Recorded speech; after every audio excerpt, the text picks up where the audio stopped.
2025-жылдын 28 мартында Кыргыз Республикасынын президенти Садыр Жапаров Кыргыз Республикасынын жергиликтүү сотторунун айрым судьяларын которуу жөнүндө жарлыкка кол койду. Бул чечим Кыргыз Республикасынын жергиликтүү сотторунун ишмердүүлүгүн күчөтүү жана натыйжалуулугун жогорулатуу максатында кабыл алынган. Жалпы сот корпусунун ичинен 120 судья ротацияланды. Белгилей кетсек, бул ротация биринчи жолу жүргүзүлүп жаткан жок. 2022-жылы сот укуктук реформа алкагында жергиликтүү соттордун судьяларын кеңири ротациялоо ишке ашырылган. Ал чечим судьялардын ишмердүүлүгүн талдоо негизинде кабыл алынып, кызыкчылыктардын кагылышын, коррупциялык тобокелдиктерди жоюу жана сот адилеттигинин объективдүүлүгүн камсыз кылууга багытталган. Ошол кезде 312 судья ротацияланган. Эмне үчүн ротация болду? Да, судьяларга ротация болгон өтө оор болду. Саналуу судья бар. Бир жерден экинчи жерге көчүп барып жашап, иштеш, бала бакыра, үй бүлө менен өтө кыйын. Бирок бул мамлекет үчүн, келечек муундар үчүн абдан жакшы. Мындан тышкары судьяларды ротациялоонун маанилүүлүгүн мамлекет башчысы үстүбүздөгү жылдын 5-мартында өткөн Кыргыз Республикасынын судьяларынын 13-курултайында дагы белгилеп өткөн. Буга чейин ротациялоо системасынын киргизилиши оң натыйжаларды бере баштаганын айттык эле. Эми ошол аймактарга которулган судьялар үчүн батирлер курулуп берилип жатат. Ротациянын артыкчылыктары төмөнкүлөр: коррупцияны алдын алуу. Ротация судьялардын белгилүү бир кызматта же сотто узак убакыт бою иштөөсүнө байланыштуу келип чыгышы мүмкүн болгон коррупциялык байланыштарды болтурбоого жардам берет. Жаңы кызмат ордуна жана юрисдикцияга которуу судьялар менен жергиликтүү элитанын же кызыктар тараптардын ортосундагы ашыкча тыгыз байланыштарды алдын алат. Сот тажрыйбасын байытуу. Ротация судьянын ар кандай сот инстанцияларында жана ар түрдүү категориядагы иштер менен иштешине шарт түзөт. Бул сот корпусунун жалпы квалификациясын жогорулатат жана ишти кароонун сапатын жакшыртат.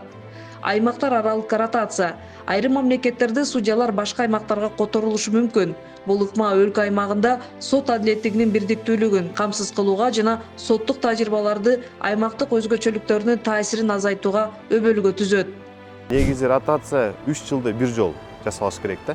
Эң негизги ротация максаты мына 3 жыл мурун 312 сотто ротация кылганда биз байкадык да, өмүр бою бир райондо, шаарда же областта 5-10 жыл иштеген соттор бар экен.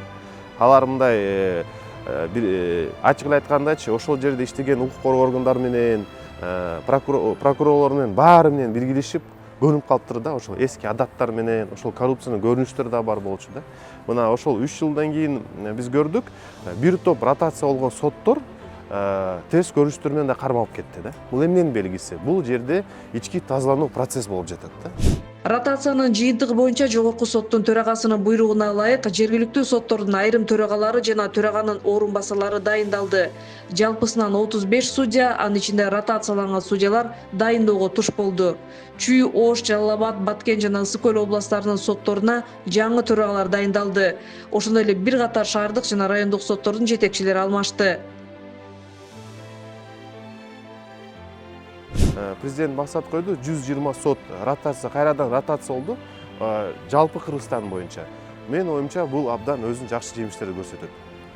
Биз бир нерсе унутпашыбыз керек, бүгүнкү күндө сан иликтештирүү жолу менен өзгөчө ошол сот органдарга абдан күчтүү, катуу талаптар коюлган. Ошол талаптарга ылайык өзгөчө жогорку соттун мындай тапшырмалары да бар, ошолор аткарылып атат да. Биз көрүп атабыз, мисалы мурункудай төрага өзү чечпейт, кимге иш берет, ким карайт, тааныш болобу же жакыны болобу, андай көрүнүштөр жок. Азыркы күндө сан иликтештирүү электронный очередь менен ошол тийиштүү сотко берет, ошол каралат да. Белгилүү болгондо судьяларды ротациялоо институту бул белгилүү бир мезгил сайын судьяларды кызматынан жылдыруу, аларды ар кандай сот инстанцияларына же аймактык юрисдикцияларга которуу системасы.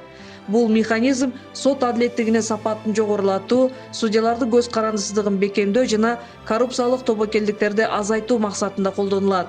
Судьяларды ротациялоо бир катар мамлекеттерде, анын ичинде Франция жана Италияда кеңири колдонулуп, активдүү ишке ашырылып келет.